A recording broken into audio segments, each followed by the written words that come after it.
That was Lights Down Low, performed live at the Idobi studio by Max and his band. That is his almost quadruple, yes, sir. platinum-selling single, Lights Down Low. And I couldn't be more honored for the first time ever Max is live in studio with me. What's up? Thanks so much for having me, brother. Dude, of course. Long awaited. We've been waiting for this, so I'm glad we're here. I'm so glad we finally made this happen because throughout the years I've been very fortunate to meet a lot of people in the music industry and a lot of artists I admire and everything. And Max was one of the first artists to really take me in back in the day, 2014. Wow. Had me over for a barbecue at his house before sir. anyone knew who I was. I love it, man. I love growing together. It's beautiful. It truly is. And man, your career, since we have met, you have done a little bit of everything. Yeah. You have a song. I'm going to bring it up because you know I love bringing it up. Yes. You have a song with Tim Armstrong. Yes, one sir. of my favorite songs. Oh, thanks, man.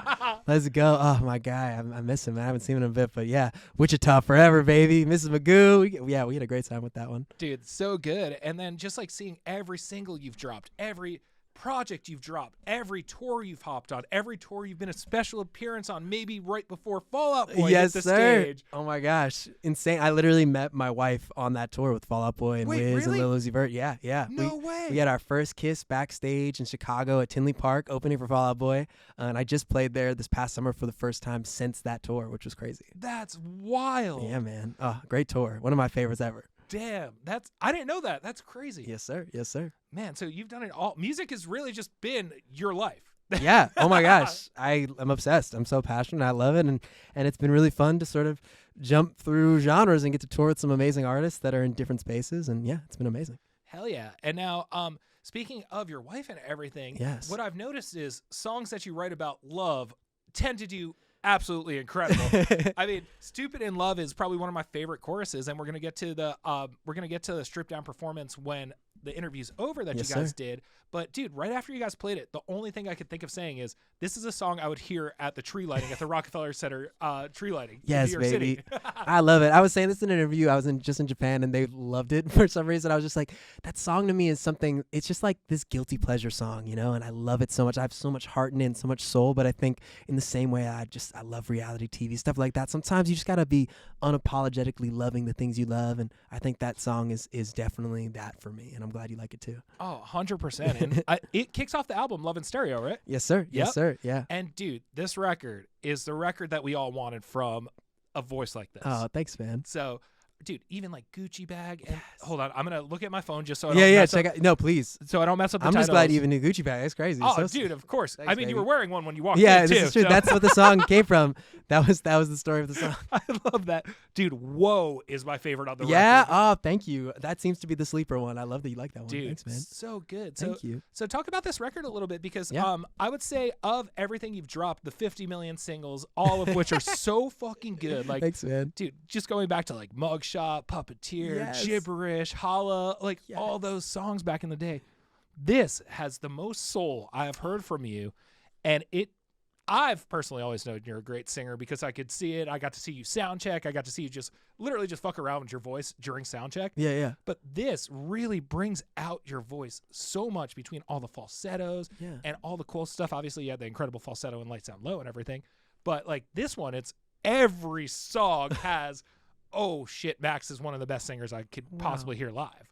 I'm honored, brother. Thank you for saying that. That's so flattering, and I'm so glad to hear that because I definitely really went into this album wanting to explore that more, and I have so much, the soul roots, Etta James and Marvin Gaye and Stevie Wonder, and there's a couple songs, like there's a song called Love Never Felt Like This that I really wanted to try channeling that, so I'm grateful that you say that it really channeled that soul. And I'll keep channeling it for the next one even more. I think I'm getting a little more confident each time. I love that. Thanks, I can't man. wait to hear what the next one sounds like. Yeah, baby. So now with this record, you have a handful of great collaborations, and something you've done really well over the last entirety of your career Yeah. is collaborate with incredible artists. So talk about this one a little bit because you have a nice variety.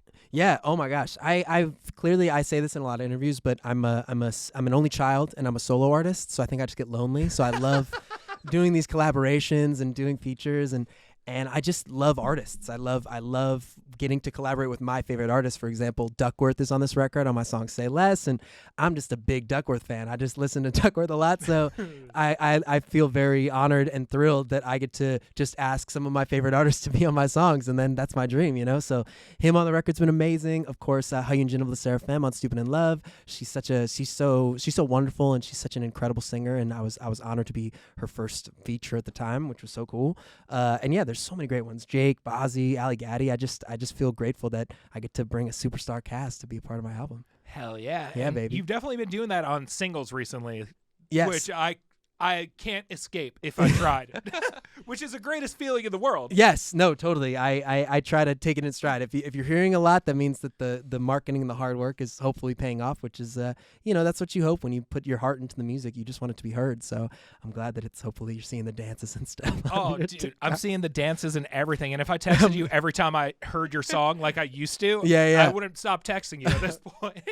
I'm happy to hear that. That's great. Yeah. My daughter's diapers appreciate the amount they've heard the songs. That's good. Exactly. We need that. We need the grocery stores. We need the radio. We need the in your friend's car. All of it. So thank you. Perfect. When I DJ it on the rocks. Exactly. Thank you, baby. We'll take it all. She appreciates it. I love it. And I wanted to bring that up, and I'm glad you brought that up because I've gotten to see you through a lot of stages of your life. We didn't grow up together, but we grew up together in a way. We really did. From 10 years. Yeah, from Crazy. like 20 years old on is very much a very developmental period of my life. Yes. So now I met you, and dude, everything's changed in your personal life in a way for the better, which is so fucking cool to see. Like, you have an incredible family and everything. Now, has that made touring a little bit harder / getting out on the road to promo this stuff? Yes, so much harder. My daughter's my priority, getting to go to school and swimming lessons and everything with her is so important to me. And so I really am, even after this album, I've been just sort of doing shows in very small bunches throughout the year. So it's not like a proper tour because I just want to miss her life, you know? It's just so precious. She's 3 right now. So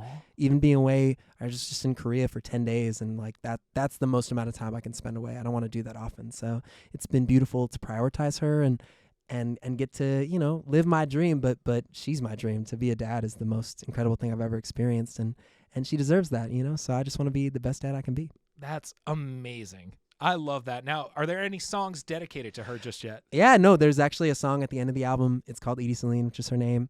And I wrote it for her in the hospital when she was born. My wife was getting the rest she needed after creating Human, and I was holding Edie in my arms, and it was the only thing I knew how to do was just start like singing and writing the song for her. And so it's beautiful that it's this time capsule forever that every time I hear it, I'm right back in that hospital room, and she doesn't even care about it, which is hilarious. She hears it and she's like, cute, but maybe one day, that's the kind of thing that like transcends just like sales and streams and all this stuff. Like when I've passed away, there's a line of the song that talks about, I hope one day you'll meet someone, they're going to love you just as much. I hope they show you a world the way you've never seen.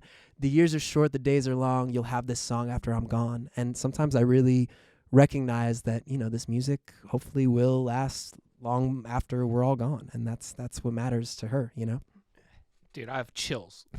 we're on camera for once. I have chills. Can someone zoom in? Man, Thanks, that's beautiful. And just like just hearing that story and everything is just kind of very much shows the personality of you, because I feel like I've been very blessed to know your personality over the years, but you're pretty much a very private guy online. Pretty much. It's so funny because I'm on a lot. Like I do a lot of like TikTok collabs and stuff, and I've been having so much fun with it. But besides that song, it's been important for me to try to scale back now that she can recognize it. It's cool. Your dog is licking my legs so much, like nonstop. I'm getting this tickle on my leg the whole interview, and it's nice. Let's go, Biggie.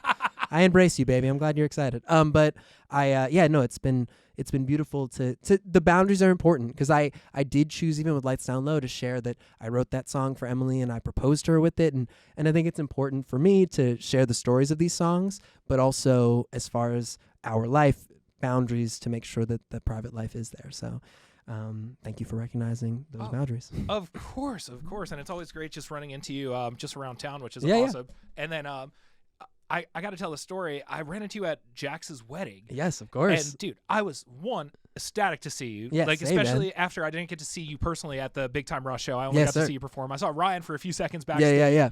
And dude, I just wanted to give you a hug, because I'm like, this is so sick. I just saw my homie play the Forum a couple months ago, and seeing you there, and then we were just talking about music stuff, and you're like, yo, I got new music coming. And literally the highlight of my weekend was hearing that. One of the highlights.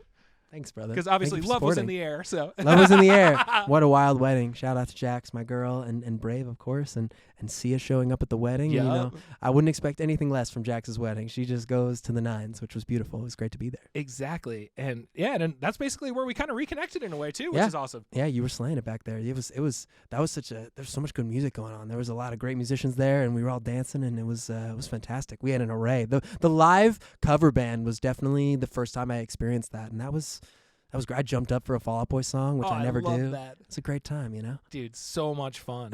And just getting to hang out with you outside of your own show was a blessing as well.